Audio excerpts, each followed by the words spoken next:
It's the Global History Show with Mr. Benjamin. This episode, Imperialism in the Americas. Yippee! So excited! Zippity-doo! It's a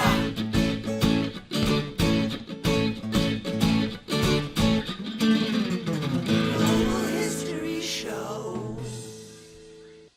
Loading targets for this episode. I could describe imperialism. I could describe who conquistadors were and explain why they came to the Americas. I could explain how the conquistadors were able to conquer the Aztec kingdom and the Inca Empire even though they were far outnumbered. I can evaluate the impact European imperialism has on the Americas. I can describe the impact European imperialism of the Americas has on Europe and Africa. Imperialism is when one kingdom or country dominates another, politically, economically, or culturally. The motivations of European imperialization of the Americas can be summarized as gold, glory, and God. European explorers were inspired by the fame of Marco Polo, but the true driving force behind European imperialization of the Americas was greed.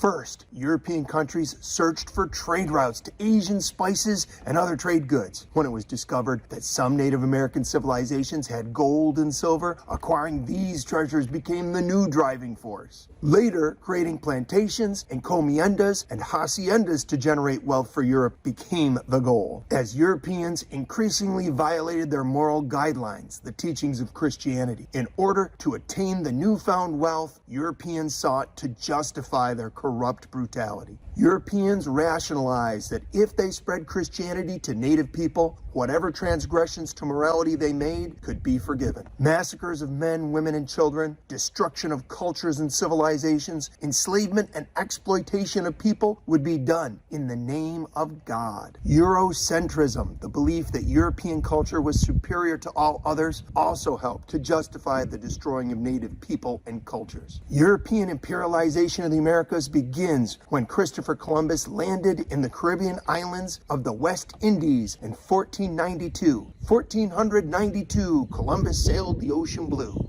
He was searching for an alternative trade route to China. Columbus's first meeting with Native Americans began a cycle of encounter, conquest, and death that would be repeated throughout the Americas. Columbus was met by Taino people who offered Columbus corn and yams. Columbus claimed their land for Spain and took several Taino people prisoner to take back to the Spanish king. I present to your majesty a Taino Indian who I have taken from Asia. I claim this land for the Taino people. You can't claim Spain. We already live here. I will call this land New Turtle Island. The conquistadors were far outnumbered by Native Americans, but they had several advantages, often summarized as guns, germs, and steel. The Spanish had guns and cannons that far outmatched Native American obsidian arrows and bladed clubs and weapons of stone and wood. The Spanish had steel armor, steel swords, steel spears. Steel. Steel.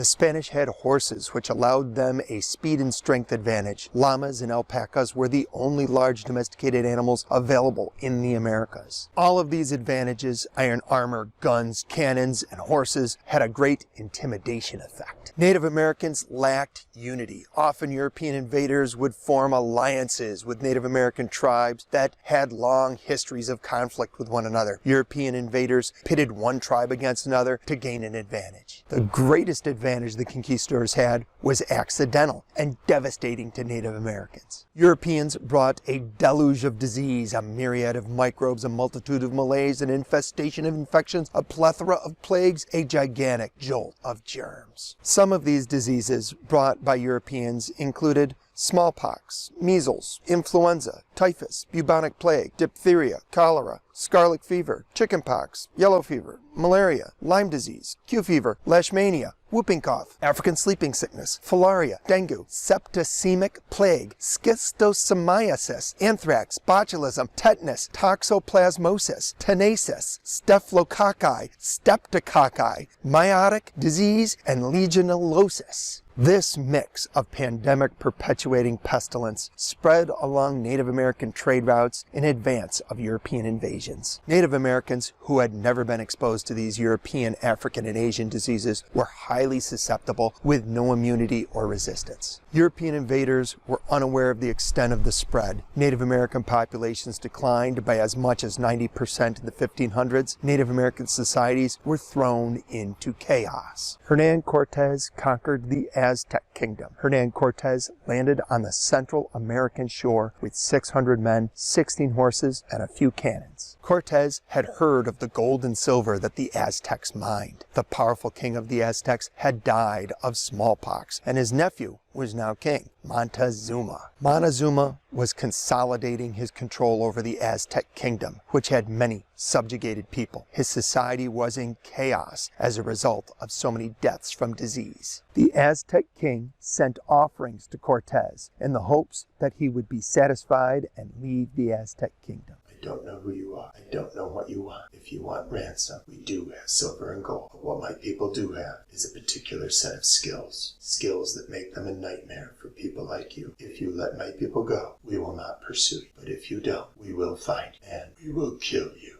Cortés was told by his translator that the subjugated and surrounding tribes hated the Aztecs because of the Aztec practice of waging war to capture men for human sacrifices to the Aztec gods. Cortés made an alliance with many surrounding tribes. When Cortés reached the Aztec capital city, Tenochtitlan, a city that had more people than any European cities, he was welcomed by the Aztec king. Cortés took the Aztec king prisoner. Cortés forced the king to order his people to increase gold and silver mining. The Aztec people, already facing possible famine from a shortage of farmers in the fields, rebelled against their king. Another group of Spanish had arrived to challenge Cortés for the gold. War broke out between the Aztecs, the native tribes allied to Cortés, Cortés's men, and the new group of Spanish conquistadors. The Spanish were expelled from Tenochtitlan, and King Montezuma was killed. Cortés and his Native American allies assaulted the city, captured and destroyed it. Pizarro's conquests of the Inca Empire. Francisco Pizarro was a Spanish conquistador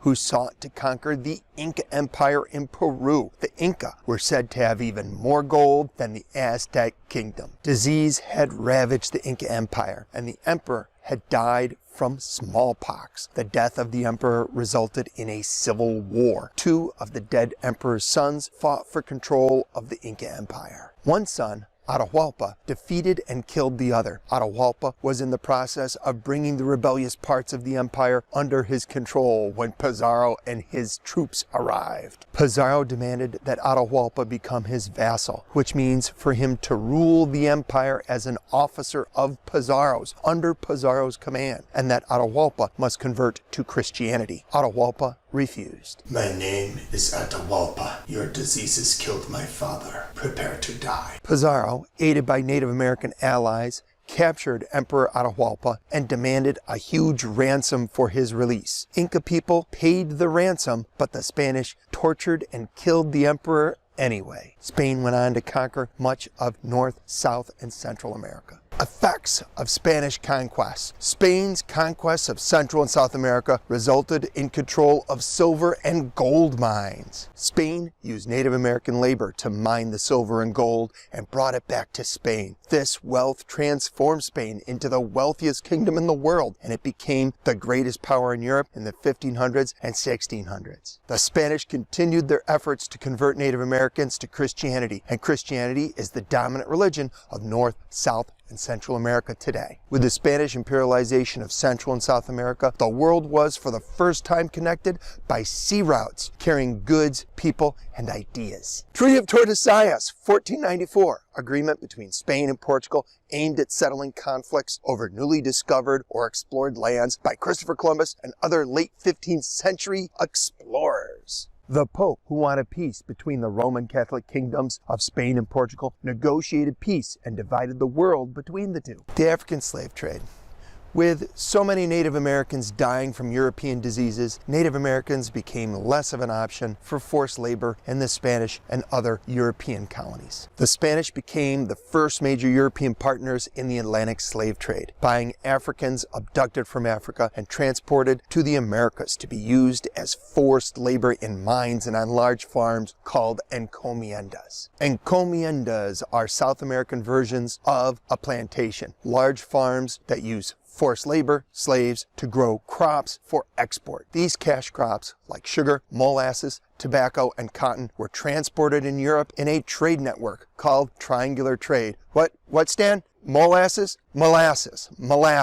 This triangular trade had three trade markets. Europeans would import cash crops and raw materials from the American colonies and export manufactured goods like guns and textiles, things made in factories. Africa would import manufactured goods from Europe and export people to become slaves. The Americas would import Africans to become slaves and export cash crops and raw materials. You're the ones that brought the diseases? Here, have some tobacco. All the imperialists are doing it. 10 to 12 million people were transported from Africa to the Americas in the transatlantic slave trade. This is history's biggest diaspora, forced migration. The voyage from Africa to the Americas was called the Middle Passage. Thousands died from disease and abuse during the voyage. Captains debated whether it was better to pack more slaves aboard a ship and have more die off due to overcrowding, or to pack fewer slaves per ship and have fewer die on the voyage. It was a matter of which was more profitable. The American slave trade was unique to other societies' use of slaves, in that children of slaves were born into slavery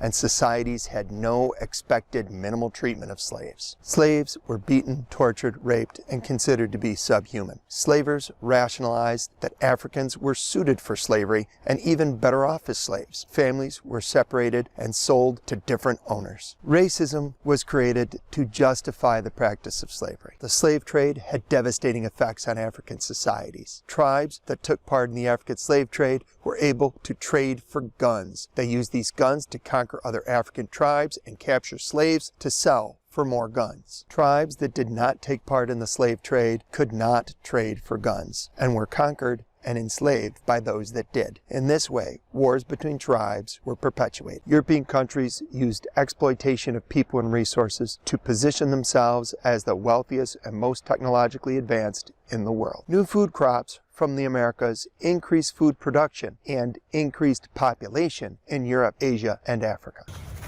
Why would the potato only talk to the corn? Well, he thought the potatoes had a peel, only the corn had ears. The cultural traditions of Africa were added to the Americas and became part of the unique and vibrant cultures of North, Central, and South America. Well, that's it for the show. Whoa, aliens! I'm gonna go welcome them to Earth. Alien pox! Taste the rainbow!